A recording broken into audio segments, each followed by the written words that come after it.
કમાણી હરી નામની રે કરી લો કમાણી હરી નામની રે હે આવો અવસર ફરી નહીં મળે હો માનવી આવો અવસર ફરી નહીં મળે હો માનવી હે આવો અવસર ફરી નહીં મળે હો માનવી આવો અવસર ફરી નહીં મળે હો માનવી ભવો તે ભવની બાવટ ભાંગશે રે ભવો તે ભવની બાવટ ભાંગશે રે જીવનમાં થાય કલ્યાણ હો માનવી જીવનમાં થાય કલ્યાણ હો માનવી કરી લો કમાણી હરી નામની રે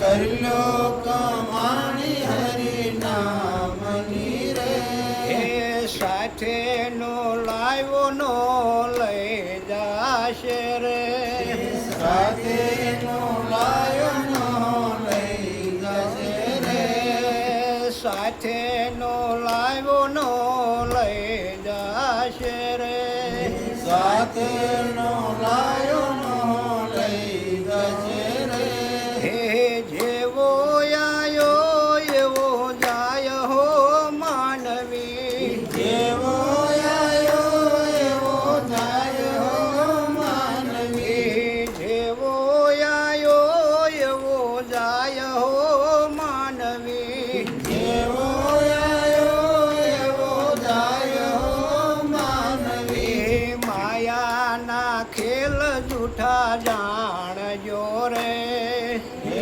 માયાના ખેલ જૂઠા જાણજો રે માયાના ખેલ જૂઠા જાણજો રે હે માયાના ખેલ જૂઠા જાણજો રે સાચું હરિનું નામ હો માનવી સાચું હરિનું નામ માનવી નંદુ ચરણ લ્યો સંતનું રે હે નંદુ શરણ લ્યો સંતનું રે હે સતગુરુ સુધાર તારું કામ હો માનવી સદગુરુ સુધાર તારું કાજ હો માનવી કરી લ્યો કમાણી હરી નામની રે હે કરી લો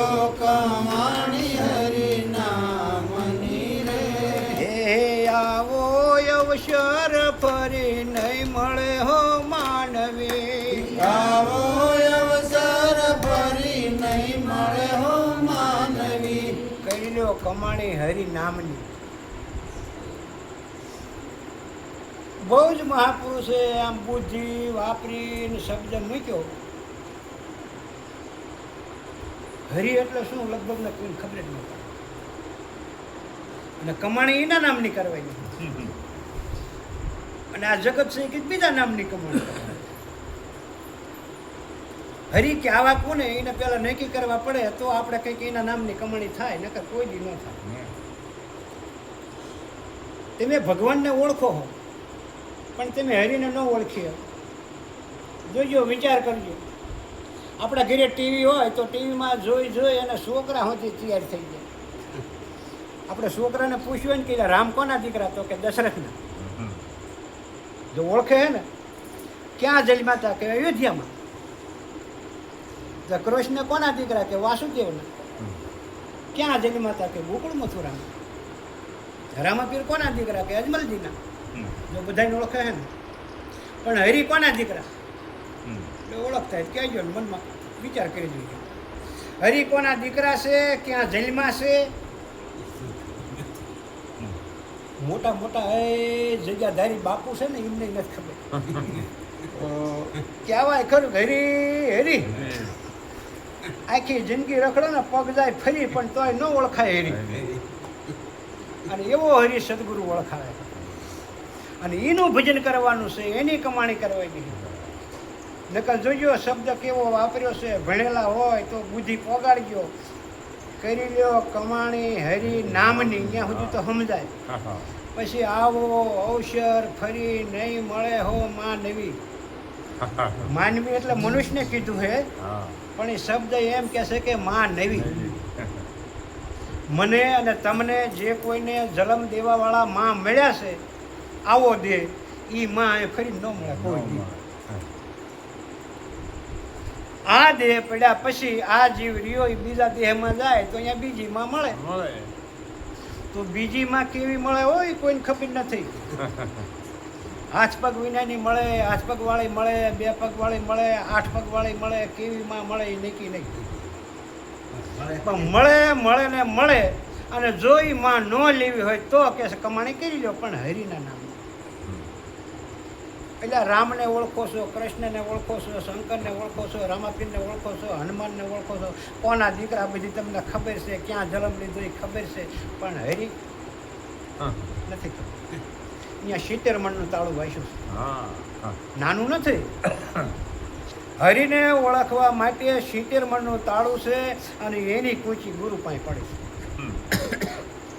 આટકોટમાં લાખો ને લોયણ થઈ ગયા. એ લાખાને આ હરિની ઓળખાણ કરવી હતી અને લોયણને પૂછ્યું. લોયણે કીધું કે આ કૂંચી તે મારા ગુરુ પાસે, મારી પાસે કંઈ નથી, હું ખાલી બોલું વાણી કરું, સત્સંગ કરું. પણ કે હે લાખા, મારા જો ગુરુજી આવે ને તો આ તાળા ઉઘડે. એ 70 મણનું તાળું જે વાંચ્યું છે એ ગુરુ ગમની ચાવી એ ગુરુ પાસે છે.